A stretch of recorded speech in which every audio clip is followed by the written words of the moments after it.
Chapter 24. Flight down the Arinelle. Whichever way Rand looked, the multi-layered maze stretched out.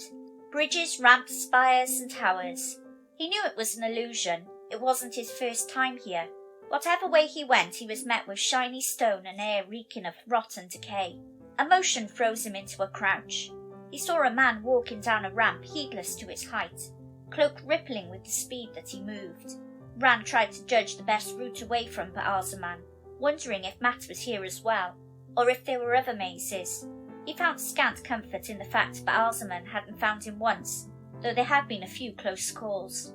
He realised he'd been thinking too long and hard as the air shimmered and held him in place for an instant. Throat dry, he trotted through the hedge section of the maze, wondering how long he'd been here. The heat beat down on him, sweat evaporating, and the dust choking him. Touching a hedge, a thorn pierced his finger, making him stumble in surprise, and dislodging a cobblestone that turned out to be a skull, as the whole path was as well. His discovery made him forget that his hand was throbbing in pain. He couldn't avoid walking on it, so sucking on his bleeding finger, he moved on. He recalled a trick to escape in a maze by always turning the same direction.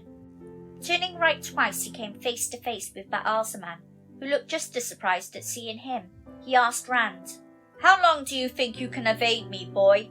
How long can you evade your fate?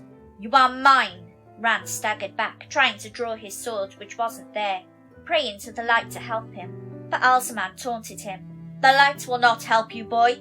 The eye of the world will not serve you. You are my hound, and if you will not obey, I will strangle you with the corpse of the great serpent." Ba'alzaman stretched out his hand to Rand, who shouted, "This is a dream!" Ba'alzaman's eyes widen as the air shimmers and he fades away. Rand found himself surrounded by mirrors reflecting his image. As he crouched, terrified, Ba'alzaman's reflection joins his from behind. He tried to scream, but his throat was frozen. Within the mirrors, his face merged with the dark ones, until there was only one face.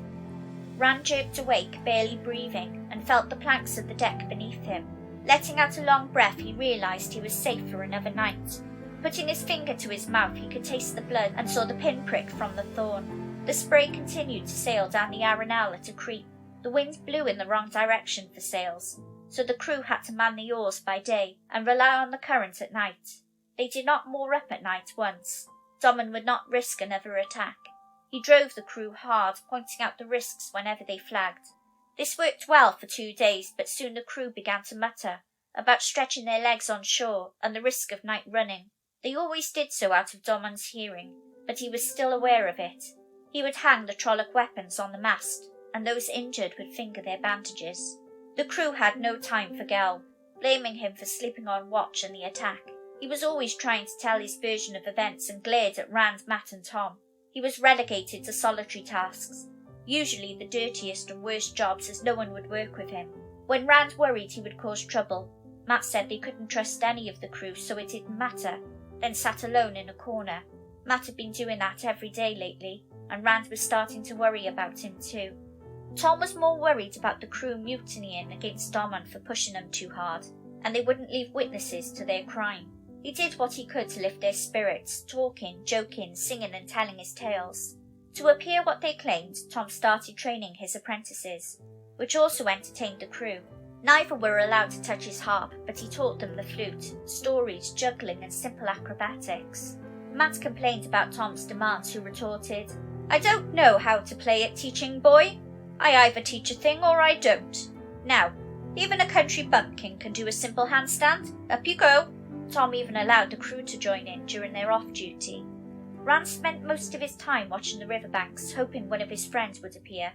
One day they sailed between bluffs that had been cut into 100-foot-tall ancient kings and queens, no two alike.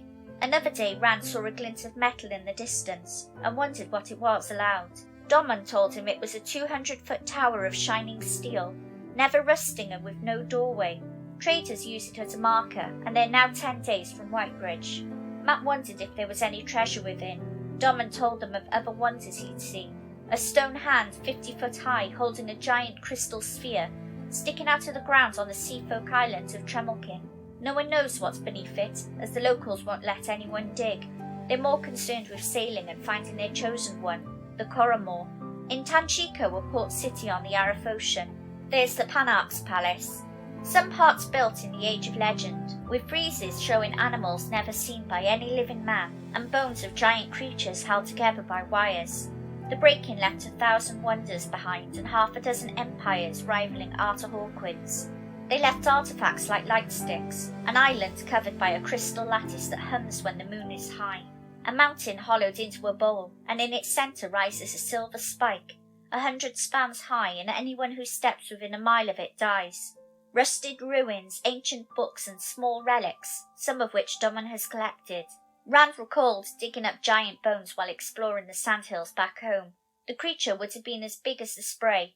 He told Domon about it, who pointed out that he's already thinking of home when he's barely left. If you ever go back, your village'll no be big enough to hold you. Rand insisted he will return one day, and be a shepherd like his father. When Domon walked off, Mat claimed he must know about treasure in the tower, he just won't tell them. 4 days later, Rand was atop the mast, 50 foot above the water, swaying with the motion of the ship. He threw back his head and laughed, and on impulse he held out his arms and legs, balancing on the mast stays. When he lost his balance and fell, catching the stay with his hands, hanging above the deck, still he laughed with exhilaration. Tom shouted up to him to come down before he breaks his full neck.